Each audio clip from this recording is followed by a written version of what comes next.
geedkan waa geedka ay Soomaalidu u taqaan huruudda, waxaana afka qalaad loo yaqaan kurkuma.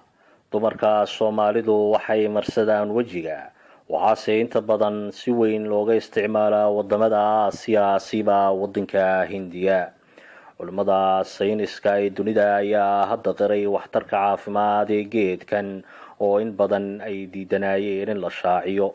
geedkan ayaa la ogaaday inuu sunta ka saaro curuqyada iyo xididada jirka bini'aadanka, wuxuuna wanaajiyaa halbowlayaasha waraabka wadnaha, wuxuuna xoojiyaa raganimada. sidoo kale waxa uu kordhiyaa awoodda dumarka ee dhalmada. waxaa la sheegaa inuu furo appetite-ka qofka cuntadu ay ka xiranto. waxaa kale uu sunta ka saaraa uurku jirta siiba mindhicirada oo sunta haraadiga cunnada uu ka maydho, waana sunta inta badan keenta gaaska iyo weliba calool ololka.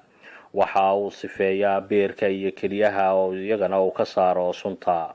waxa uu maskaxda ka ilaaliyaa sunta iyo weliba xasharaadka sababa inta badan cudurrada asaasaqa, kansarka iyo weliba isku buuqa. wuxuuna jadiidiyaa unugyada maskaxda ee iyagu baaliyooba.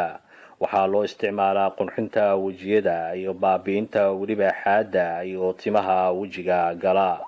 waxaana lagu cadaydaa inta badan ilkaha, waxaanu caddeeyaa uu soo celiyaa dhalaalkii ilkaha, afkana uu udgooneeyaa.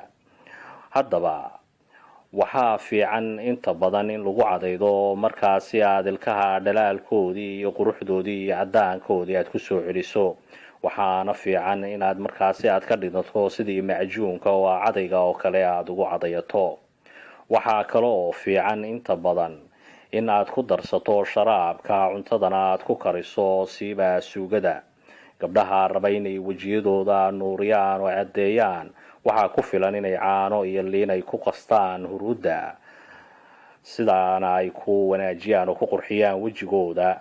like sii sheer garee si aad uga faa'iidaysato barnaamijyo cilmiyeysan oo soo socda.